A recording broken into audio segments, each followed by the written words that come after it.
land is such an important asset to all the people that we deal with. We've got CPAs, attorneys here today, crop insurance, lenders, some financial planners.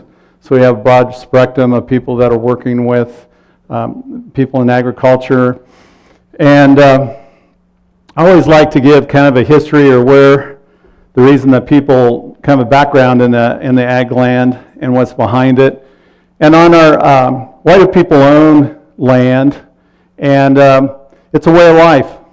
For many of our clients, they grew up that way. That's the industry they want to stay in. And many of us stay in it for the journey.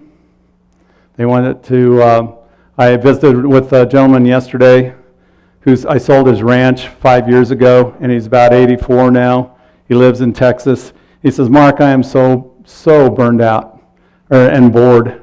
He says, God, I'm bored. He says, I wish I hadn't sold the ranch.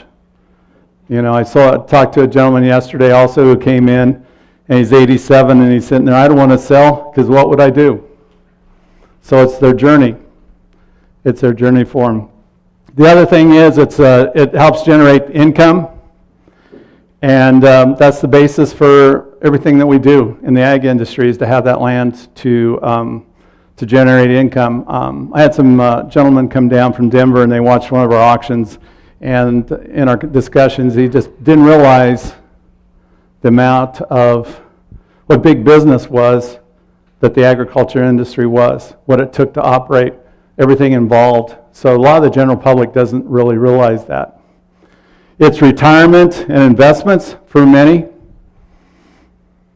It's, I know when my folks sold the farm, I was young and in '76, and I didn't really realize, but it made an impact on me that, hey, this is what they had to live on when they retired.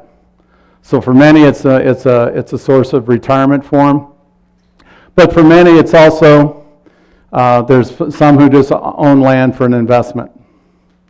But many, it's a legacy. They want to pass it on to their kids. They want to pass it on to, and keep that name alive, that way of life alive. And for many, it's an inheritance. Maybe they moved off the farm, and it's going to be their inheritance. That's what they're going to be able to look forward to down the road. We keep track, and we direct mail to about 21,000 landowners within the Panhandle of Nebraska, eastern Colorado, southwest Nebraska, and western Kansas. Of that, this is just a little demographics. Over 50% of the ownership's absentee. It's not scientific, it's a rough estimate what we estimate that 50% of the ownership's absentee. These are people that inherited through estates. There's some who own just as an investment. But many of these are either people, what we're looking at is in our area, and I think it's pretty reflective. It kind of goes by area. We're in that second to third generation change.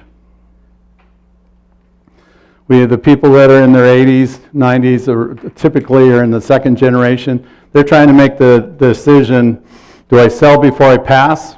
Do I need the money? Or do I wait and get the stepped up basis and pass it on to my kids? And many are selling or considering selling because they want to take care of business and before they pass it on to the kids. Maybe they want to dissolve a partnership before they pass it on. Brent will go over this a little later, but I think in the next 5 to 10 years, you're going to, because of the aging population, you're going to see the greatest transfer of wealth in ag that you've ever seen, just because of the aging population. How does that affect your business? You know, I call it the 4 Ds. An attorney told me once that 80% of their business came from the 3 Ds, and I added 4th. It's death, debt, divorce, and dissolution of partnerships and corporations. The death is basically estates, that second to third generation change. Debt, we hadn't had to worry about that too much in the last 4 or 5 years with the income coming in, but now we may see some pressure there. Divorce has always been kind of the not very active, but in the last week I've had 2 people come in with potential sale because of the divorce. But dissolution of partnerships and corporations, you're also seeing the aging population. You're seeing partners that want to take care of partnerships or corporations or partners in before something happens, or that kind of thing.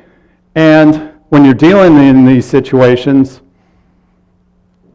there's always three emotions or three things that come up that I think challenge us all when you're dealing with this and with your clients is, I call it greed, emotion, and entitlement. Because when you're dealing with these family members, you're dealing with the sale of the property, or you're dealing with them. Number one is the greed, because a lot of times this is the first time. We sold a property last year. There was some of the family members probably were making $50,000, $60,000 a year. All of a sudden, they're going to be a millionaire. They're getting $1 million worth of cash. Or you got a family member that stayed back and farmed, and the emotion is probably the biggest emotion is dealing with this. The landowner it's been in the family for 50 to 100 years, and just letting it go. And I always tell them the hardest decision is making the decision, and the emotion is probably the largest. I hear it. People say, "Boy, my dad would turn over in the grave if they knew I was selling." Guy bought some property last Thursday. He says, "My dad turned over the grave if he knew what I paid for it." So anyway, but the emotion and the sense of entitlement is big too. You really see this, and I don't mean this in a negative way, but it's kind of across the board entitlement on a little different thing, a lot of things. And I'm not going to get into politics, but within family members, you'll see where maybe they're entitled to stay on the farm when the others left, or one just did this one, or this one dad paid the debt off, or just all different senses of entitlement. So those are three emotions that are three issues that I see that are challenging within when we're talking about land ownership. Buyers, where are the buyers coming from? We've had over 10,000 people or attendees attend our auctions. We keep track of who the people are. 70% of them are owner-operators who buy within and they're within a 30, 40-mile radius. The other 15% are absentee owners who own within that 30 to 40-mile radius. They're adding to their current operation, or maybe they're leasing it to a family member or friend, and they want to add on. And 15% is new to the area. They're coming in for the first time. And it makes sense for the most part that the 70% is an owner-operator who buys, because a person as an investor who's buying is looking strictly return on investment. They're going to take the cash or the crops they're taking, the income they're going to generate, divide it by the price and get a certain return. If they don't get that return, they're going to stop bidding. Where the farmer, he'll take that profit from the lease plus the rent payment he would have paid, and he can afford to pay more. He's also willing to pay more if he knows that if it's right beside him or it fits into his operation. But there are pockets where investors are buying, and the best example I can give in our area is in the Holyoke, Phillips County, Yuma County area. There's some investors who have come in there that continue to they're willing to pay more than the current operators are. So there are pockets that are kind of out of the norm for us. The reasons that for the land market increase this last 5 years, since about 2010, was the unprecedented farm income and the high demand for land. And I'll have a graph here in a few minutes. And we kind of had a perfect storm. We had limited supply of land for sale, because all of a sudden with this higher income and the low interest rates, the sellers are sitting there saying, what am I going to do with the money? I heard that time and time again. They didn't want to sell because what do they do with the money? You go to the bank, couldn't put it on CDs or earn anything. They were getting better income off the farm. Also, they didn't want to pay the capital gains. The other thing is, of course, with higher demand from the crop income, you're going to have those producers that want to buy ground, and with the lower interest rates, they could borrow money cheaper, and with the lower payments, they could afford to pay more. So it kind of provided a perfect storm. So that takes care of what the low interest rates as part of the market increase too. And this is a graph that some of you have seen. I put this together a year ago, but to me it kind of puts things in perspective. For many years on the left-hand side, the red line is land values, the green line is commodity, and then the blue is interest rates. We saw kind of a steady dip and then it steadily go down with the interest rates. Commodity prices jumped in 2008, 9, and then came back down and then started going back up. And then you can see the red line following right along here until about 2010 started jumping. And now with commodity prices down, you can see where it's kind of tailed off. And this is the question area here is where are we at today's market? What we're seeing is that through this commodity time where we had the high commodity prices, you know, a lot of people got healed up. They got into a good cash position. Everybody's an internal optimist that where commodity prices are going to be. And land values, and part of this is still with the low interest rates and a limited supply, flattened out, and now we're starting to see them decrease. I guess I look at this, and I do put this dotted line here and saying, if we would have stayed at the same commodity prices, which we're starting to get to now, land, if you this dotted line, land value would still be in here. So to me, this is almost a gift. To me right now is, if you're buying, this is the biggest question. If you're buying, where am I going to buy out? Because if I buy it today for $1,300 an acre, is it going to go down to $1,100 an acre? So you're seeing some hesitation. The other thing is if you're selling, where are you going to sell before it gets down if commodity prices stay down? Because the cash flow is really affecting what these guys are wanting to do on the land.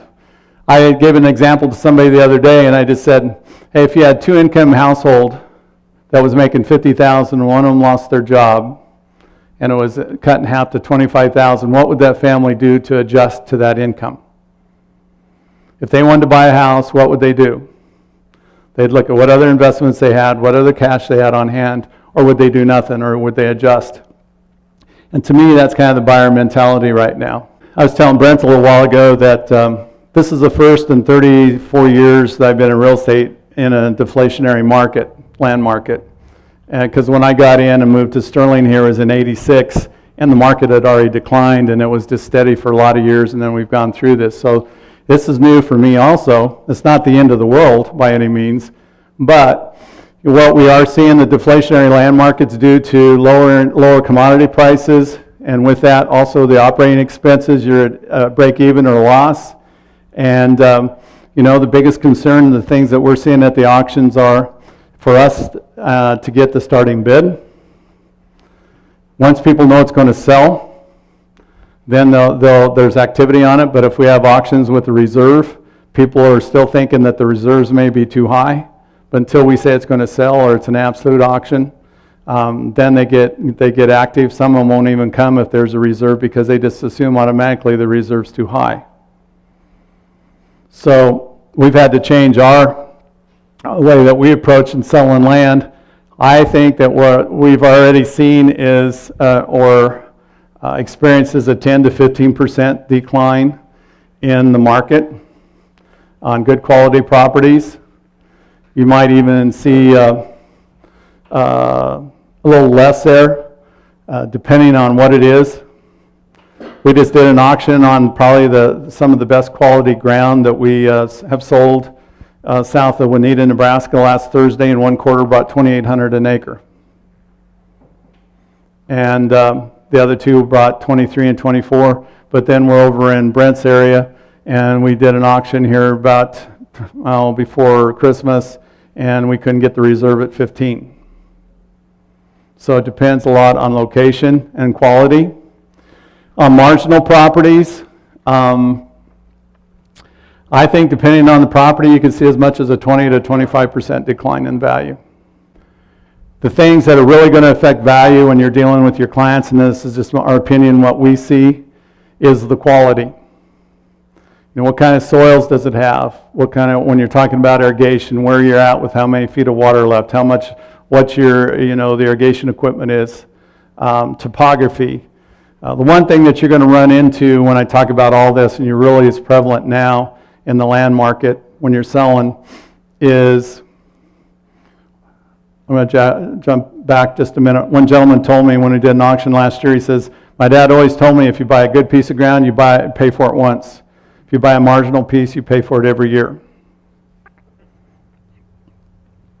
And that's so true, because when commodity prices are high and demand's high, you're going to pay whatever you can to get that ground just because you want the ground. And if it's got a lot of weed issues, it's got fertility issues, you've got the extra income to deal with that. But when you get into the marginal ground to where there's fertility issues, they haven't kept up on the fertility, they haven't kept up on and there's pressure from weeds and bindweeds and noxious weeds, it's going to take extra income to get that into shape. Plus, you're going to have to fight a couple of years of lower production. So they're going to discount the ground. So quality is huge. A condition is just what I talked about. And reputation. If you got a reputation of somebody that takes care of your ground, that's worth a lot. If you have a reputation that doesn't take care of the ground, you're going to get hit on value pretty hard. Location.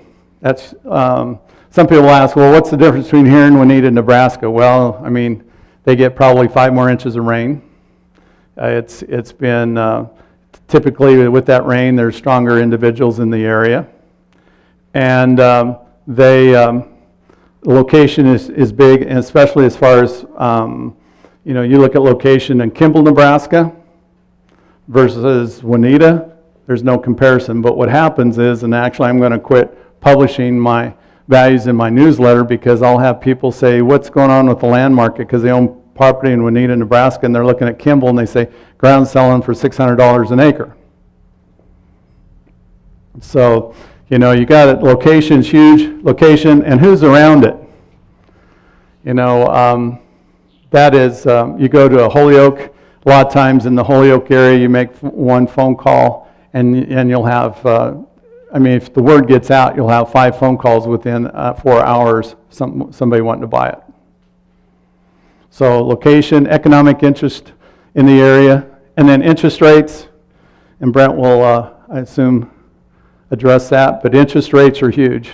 If we start seeing bumps in the interest rate with the lower commodity prices, you could start seeing even a further decline in the value of the property. So anyway, that's kind of where we're seeing the land market. We're seeing fewer people come to the auctions, but again, it's the cash flow is really affected, and you're definitely not going to see the values that you saw 2 years ago or whatever. So any questions?